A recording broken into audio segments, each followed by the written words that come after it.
បាទសូមជម្រាបសួរបងប្អូនទាំងអស់គ្នាបាទជួបជាមួយខ្ញុំបិទខុសសុវណ្ណរាជបាទ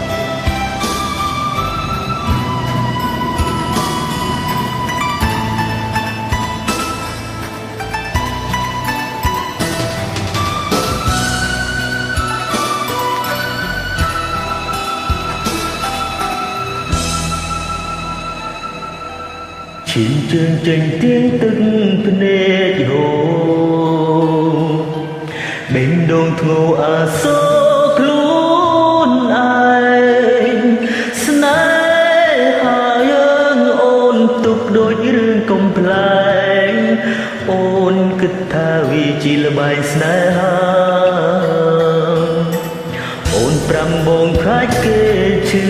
ចាប់អូនមិនចង់សំលាប់ចិត្ត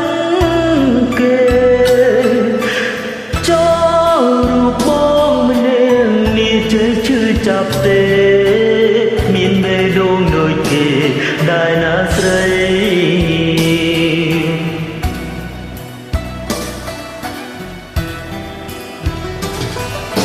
ក៏បានមកហើយមិនដេញឡើយមកឌឺសូមដីអូនបងលឺស្ទើ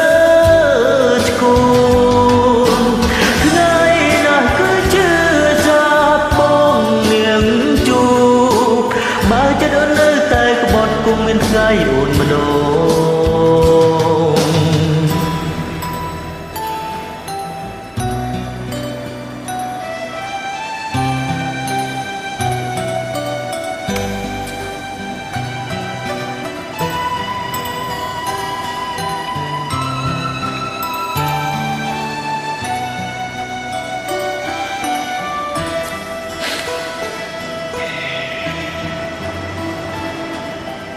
ឈាមជើងដើរចេញទឹងភ្នែកហូ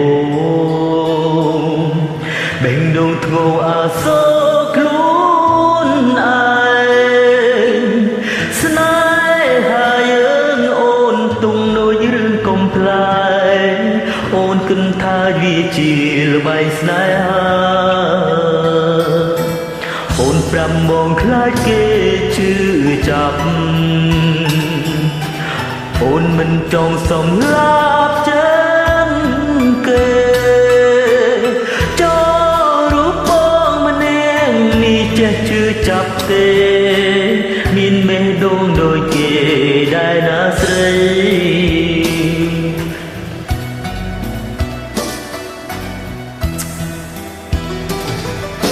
ក៏បងមកហើយមិនដេញឡើយមកឌឺសូមដីអូនបងលឺស្ទើរឆ្កូនថ្ងៃនេះកាជឿចាប់បងនាងជួបបើចិត្តអូននៅតែក្បត់គុំថ្ងៃអូនម្ដងក្បត់បងហើយមិនដេញឡើយមកឌឺសូមដីអូនបងលឺស្ទើរឆ្កូន